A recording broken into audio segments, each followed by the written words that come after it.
में मतगणना का काउंटडाउन शुरू हो चुका है। प्रदेश में वोटों की गिनती होनी है कल। मतगणना के लिए आज की रिहर्सल की जाएगी। 53 स्ट्रांग रूम में रखी गई है ईवीएम। स्ट्रांग रूम के बाहर सुरक्षा के कड़े इंतजाम है और हरियाणा न्यूज आपको सबसे पहले और सबसे सटीक नतीजे दिखाएगा। कल 8 अक्टूबर है, यानी कि मतगणना का दिन है कल, और आज कहा जाए तो काउंटडाउन भी शुरू हो चुका है। मतगणना का कुछ ही घंटे बचे हैं। प्रदेश में कल वोटों की गिनती होगी और मतगणना के लिए आज रिहर्सल भी की जाएगी स्ट्रांग रूम में। 53 स्ट्रांग रूम बनाए गए हैं जिनमें ईवीएम मशीनें रखी गई हैं। स्ट्रांग रूम के बाहर सुरक्षा के कड़े इंतजाम नजर आ रहे हैं।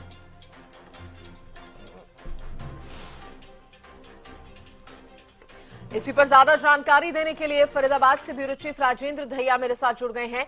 राजेंद्र, देखिए काउंटडाउन शुरू हो माना जा रहा है मतगणना का, क्योंकि कल बड़ा दिन रहने वाला है हरियाणा के लिए जब मतगणना होगी। और उससे पहले अगर बात रिहर्सल की जाए या किस तरह की सुरक्षा व्यवस्था स्ट्रांग रूम के बाहर नजर आ रही है, उसके बारे में जानकारी दीजिए।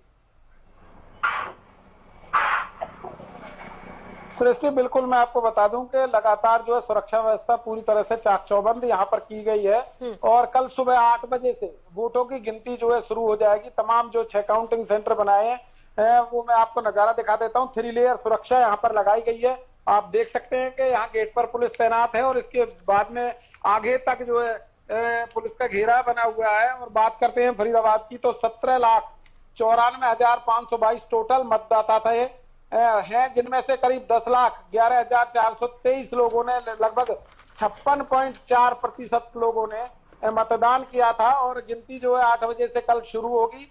अलग अलग 6 विधानसभाओं के अनुसार 6 जगह पर काउंटिंग सेंटर बनाए गए हैं। सुरक्षा व्यवस्था आप देख सकते हैं, 3 लेयर सुरक्षा व्यवस्था है। स्थानीय पुलिस आपको पहले गेट पर नजर आएगी, उसके बाद सशस्त्र बल की जो टुकड़ी है वो दिखाई देगी और अर्धसैनिक बल बिल्कुल आखिर में, जो जहां आप देख सकते हैं सामने जो लोग खड़े के पीछे अर्धसैनिक बलों की टुकड़ियां जो है लगाई गई हैं। तमाम सुरक्षा कर्मी लगाए गए हैं और साथ ही सीसीटीवी फुटेज भी यहाँ पर जो प्रत्याशी हैं वो देख सकते हैं। बाहर जो है स्क्रीन लगाई गई है और कहीं ना कहीं लगातार जिस तरीके से पूरी सुरक्षा व्यवस्था की गई है, तो 6 के 6 काउंटिंग सेंटर जो है, एक बल्लभगढ़ की अगर बात करते हैं तो सुषमा स्वराज कॉलेज में बनाया गया है। और फरीदाबाद की बात करते हैं तो जहां पर हम खड़े हैं ये डीएवी कॉलेज है, इसमें जो है काउंटिंग सेंटर ये बनाया गया है और साथ ही सुरक्षा व्यवस्था भी पूरी लगाई गई है। बड़कल विधानसभा की बात करते हैं तो दौलत राम खान धर्मशाला में है और एनआईटी का लखानी धर्मशाला में, और जबकि जो पृथला विधानसभा है उसका पंजाबी भवन सेक्टर 16 में, और जो तिगाम विधानसभा क्षेत्र है उसका जो काउंटिंग सेंटर है गुजर भवन सेक्टर 16 में बनाया गया है। तो लगातार सुरक्षा व्यवस्था के भी कड़े प्रबंध किए गए हैं ताकि अगर किसी को भी कोई शक है तो यहाँ पर सीसीटीवी कैमरे भी जो अंदर लगाए गए हैं। उन सीसीटीवी कैमरे की जो रॉ फुटेज है वो भी यहाँ पर रखी जाती है कई दिनों बाद तक भी। और साथ ही बाहर एक स्क्रीन लगाई गई है, वहां पर जाकर वो चेक कर सकते हैं कि किसी तरह की कोई गड़बड़ी तो नहीं हो रही है। साथ ही सुरक्षा व्यवस्था भी लगातार यहाँ पर बनी हुई है और तमाम अधिकारी दावा कर रहे हैं कि जिस तरीके से शांतिपूर्ण तरीके से जब चुनाव संपन्न हुआ है तो अब जो है उनके सामने एक जो काउंटिंग कराने की चुनौती है उसको भी पूरी तरह से पूरा किया जाएगा। जी तो देखिए राजेंद्र, इस बीच ये भी बताइए, क्योंकि देखिए वोट डल चुके हैं, सभी मतदाताओं ने अपना अपना वोट कास्ट किया। उसके बाद अब कल का इंतजार है जब मतगणना होगी और तस्वीर साफ हो जाएगी। लेकिन उससे पहले तमाम तरीके के कयास हमने भी लगाए हैं, आपने भी तमाम जानकारी दी। मुकाबले को लेकर अगर बात करें तो अभी क्या लग रहा है, कितना कड़ा मुकाबला खासतौर पर अगर फरीदाबाद का जिक्र करें वहां से नजर आ रहा है? देखिए, फरीदाबाद की बात करें तो तमाम 6 की 6 विधानसभा क्षेत्र में मुकाबला काफी टक्कर का जो है यहाँ पर दिखाई दे रहा है। सबसे पहले अगर पृथला की बात करें तो वहां पर जो है त्रिकोणीय मुकाबला नजर आ रहा है। और एनआईटी की बात करें तो वहां पर भी कांग्रेस और जो अन्य 2 प्रत्याशी उनमें टक्कर दिखाई देती है। बड़कल में भी कांग्रेस और बीजेपी की टक्कर यहाँ पर नजर आती है। फरीदाबाद की बात करें तो यहाँ थोड़ा बीजेपी का साफ दिखाई देता है। हालांकि ये तो चुनाव के जब नतीजे सामने आएंगे तभी पता लगेगा। और तिगांव में भी जो मुकाबला है जो बीजेपी है और निर्दलीय के बीच नजर आ रहा है। लेकिन तमाम जो कयास लगाए जा रहे हैं इन सबका तथ्य जब सामने आएगा, बिल्कुल। जब वोटिंग की गिनती शुरू हो जाएगी और वोटिंग का जो निचोड़ है वो जब सामने आएगा, तभी पता चल पाएगा कि आखिर किसके जो झोली में जीत का जो सिरा है वो पहुंचता है, अच्छा, और किसके पल्ले बिल्कुल। हार बंधती है, ये तो बिल्कुल राजेंद्र, आपने सही कहा।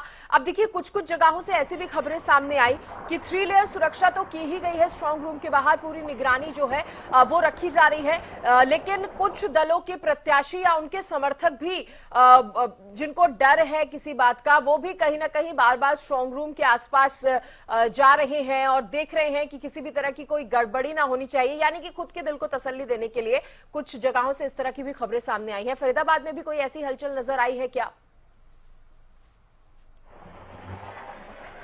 देखिए, बिल्कुल तमाम जो पार्टियों के सदस्य हैं वो यहाँ लगातार निगरानी कर रहे हैं, और साथ ही प्रशासन की अगर बात करते हैं तो मैं आपको दिखाना चाहूंगा, वहाँ सामने जहाँ सीसीटीवी की स्क्रीन जो लगी हुई है, वहां पर बैठने के लिए जो तमाम प्रत्याशियों के लोगों के बैठने के लिए भी प्रशासन ने जगह बनाई है, और बाकायदा पारदर्शिता से चुनाव हो इसको लेकर उन्होंने पहले से ही यहाँ बंदोबस्त किए हैं। अगर किसी को कोई परेशानी होती है, किसी को कोई दिक्कत है, किसी तरह का शक है, तो वो यहाँ आकर दूर कर सकता है। और सामने आप देख सकते हैं, मैं कैमरामैन से कहूंगा थोड़ा जूम करके दिखाएंगे तो आगे जो लगातार सुरक्षा बल है वो तैनात है। बिल्कुल ठीक आखिर में जो खड़े हुए वहां पर वो स्ट्रांग रूम बनाया गया है, और इसके ठीक बराबर में काउंटिंग सेंटर बनाया गया है ताकि ईवीएम को लाने में कोई परेशानी ना हो।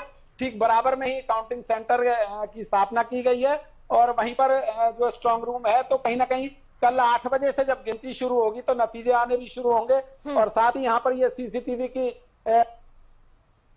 जी पर तक वो अपनी पूरी जानकारी यहाँ से जुटा सकते हैं और उनसे पूछ भी सकते हैं। जी चलिए, बिल्कुल लगातार जो है सुरक्षा व्यवस्था चाक चौबंद अभी तक नजर आ रही है। बिल्कुल राजेंद्र, चलिए आपने तमाम जानकारी दी उसके लिए बहुत शुक्रिया आपका। नजर बनाए रखिएगा क्योंकि आगे भी आपसे और जानकारी जुटाएंगे। फिलहाल कल का इंतजार है जब मतगणना होगी, लेकिन उससे पहले किस तरह से स्ट्रांग रूम के बाहर और किस तरह की सुरक्षा व्यवस्था जो है की गई है, किसी को भी एंट्री नहीं मिल रही है अंदर, किस तरह के इंतजाम है, उसकी जानकारी भी हरियाणा न्यूज अपने दर्शकों तक पहुंचा रहा है।